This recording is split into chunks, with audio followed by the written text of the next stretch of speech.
quick peek at the roses. These have been going for a few weeks now. This one is Olivia Austin. She bloomed all summer long like that. Feed her again in July, and she'll keep going till the end of the summer, September, October time. This one's Pat Austin. I think she's doing better this year. The blooms are really big. A lot of them for her. She's only a small plant. Hope she keeps it up.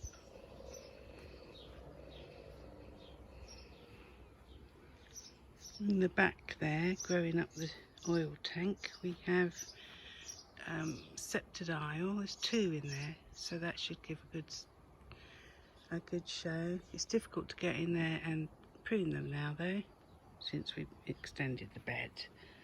Bit of lack of thinking there.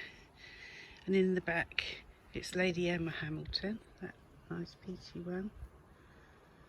She's doing better this year too. That mulch that we put down in the spring really paid off, and also a good feed and a proper prune. And in the rose walk, I have to go down the outside actually. This is Lady of Shalott, 2nd year in, gorgeous. Not much scent, but you know, you can't have everything. This is Tottering by Gently, which the bees love. It starts off a real lovely deep yellow, and then it fades off to that pale lemony sort of yellow. There's a rambler there that's only just starting. That one's called Rambling Rosie.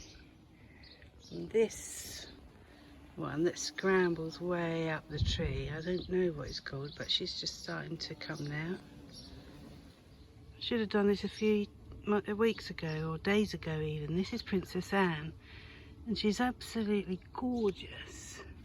She starts off real deep pink like that, and then she goes all blousy and paler until all her petals drop, a bit like me. This is Claire Austin. She's just come in. It's her 1st year with us, so we're expecting good things. This is Harlow Carr, suffering a bit from my tardy staking, but she's climbing up the tree there, and she will bloom for a long time as well, all summer. This one is a gift. It's called Happy Birthday or something, and she blooms a long time as well. You can see how many buds are yet to come.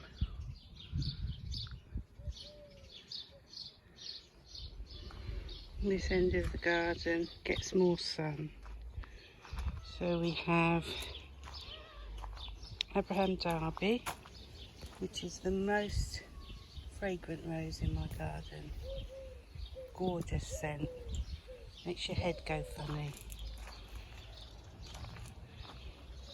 This is just Joey, lovely big blousy creature, very bossy. That's the Mary Rose, David Austin rose, gorgeous. Well, most of my roses are David Austin, because he keeps sending me that catalogue every year, and then, well, what can you do? And that peachy one, I bought that because it had lost its label. It's a Peter Beale's rose. It's very nice, but it tends to droop, so I've put it in a tall pot so that you get to see the blooms rather than have them dangle their faces in the dirt. This one, the pink one at the front, is the Queen of Sweden. She's lovely. We only bought her last year, but I understand she gets quite tall, but she's got such lovely, well-defined petals. Look at that, gorgeous. And the one at the back is Crown Princess Margarita, and we dug her up from a dark corner where she wasn't doing very well, and we didn't cut her back. We just sort of dragged her in the spring. This was, we sort of dragged her over, shoved her in a hole with lots of good stuff, and she just carried on growing. So I was pleased with that. We've got a little red one peeking out. Not sure. I inherited it from someone. Could be William Shakespeare. It's that sort of look. This one is House of York, the white one, and it grows and grows all the way along the fence. It's lovely. Not fragrant, but very healthy.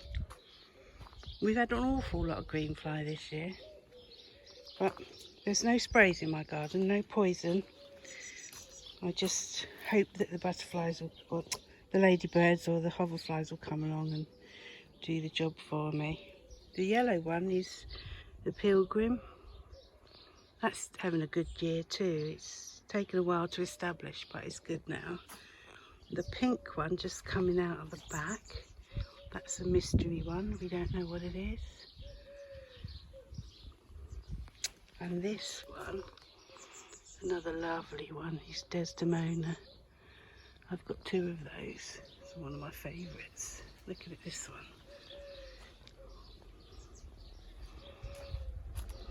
Gorgeous.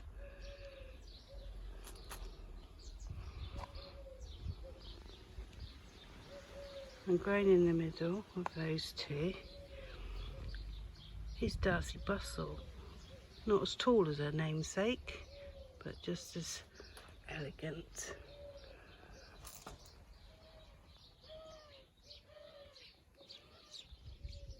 This one is James Darby. Very good doer. She blooms, or he blooms all season. And full of buds right up to the top there. It's possibly a little bit big for this garden, this small fence, but you know, we can make the fence bigger. And last but not least, it's one of my favourites, Charlotte. Lovely. I usually have purple geranium growing up with her, but I thinned it out this year, and I might have thinned it out a little bit too much. But she'll come back.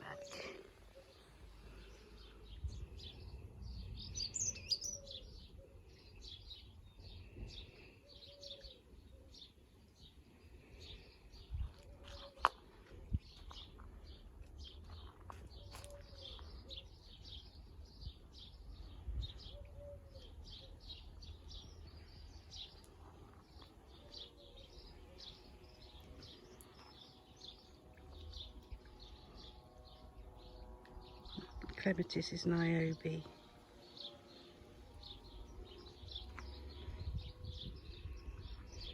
That clematis is Miss Bateman.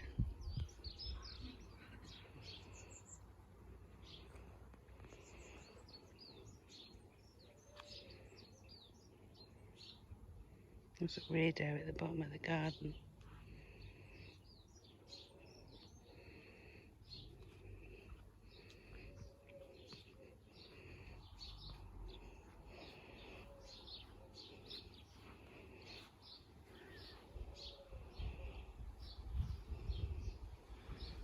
The rose arbor is just starting to come out.